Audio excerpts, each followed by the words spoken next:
de Villers. La caserne Molitor était coupée en deux par les bombardements des Américains. Les villas de la rue France-Lanor étaient occupées par les Allemands. La commandature était avenue de la Garenne et la Gestapo boulevard Albert Ier. Les résistants ne revenaient pas, ils étaient torturés. Bon, ce spectacle, Merci la vie, en fait, va faire partager bien sûr la vie des anciens Lorrains, et ça sera entre 80 et 100 acteurs qui viendront donc à la salle des fêtes de Vendôme les 26 et 27 mars. Le samedi 26 à 20 h, le dimanche 27 à 15 h. Et donc on espère que ça sera un partage fructueux entre les spectateurs et les acteurs. Hein, on aura au moins le souvenir du groupe des danseuses de Charleston. Hein? Après, tu vois, comme il y a un texte super triste qui arrive derrière, elle va nous faire mettre, je pense, François dans la tête. Puis à ce moment-là, on peut s'écrouler, quelque chose comme ça. Je Voilà. pense qu'il y a... Je peux vérifier sur la musique. On se met en place, les filles, on rentre par là.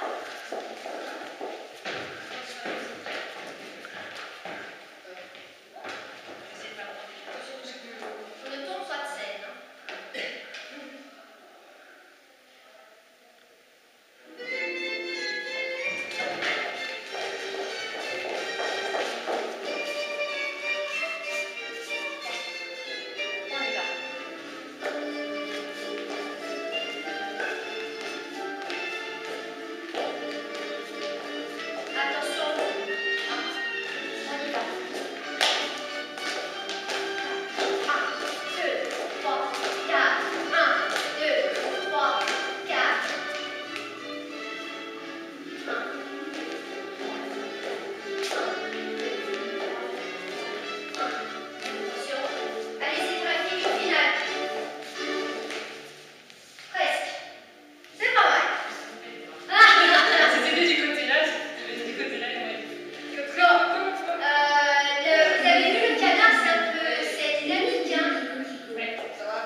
Merci la vie, c'est un spectacle qui a été en fait construit sur la base des témoignages des anciens Lorrains, soit après une animation dans les maisons de personnes âgées ou les résidences de personnes âgées, et sur cette base de témoignages, donc de à peu près 150 pages de recueil de mémoire vivante des Lorrains, on a fait, à travers un atelier d'écriture, on a écrit le scénario.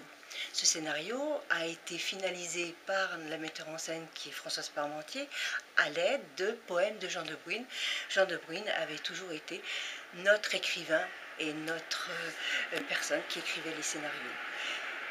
Qu'est-ce que Merci la vie? C'est en fait replonger un petit peu dans les années 1925-1955 et qui nous rappelle un petit peu ce que c'était que cette vie qui était bien sûr peut-être un peu plus dure que maintenant, mais avec tellement de solidarité, tellement de convivialité entre les personnes que c'était important de partager ces scènes de veillée, ces scènes de mariage, de fête, hein, puisque toutes les occasions étaient là pour rythmer l'année. Hein. On commençait par Pâques, si on commence par Pâques, ensuite le mai, la tradition du mai, les Cresseleurs pour Pâques,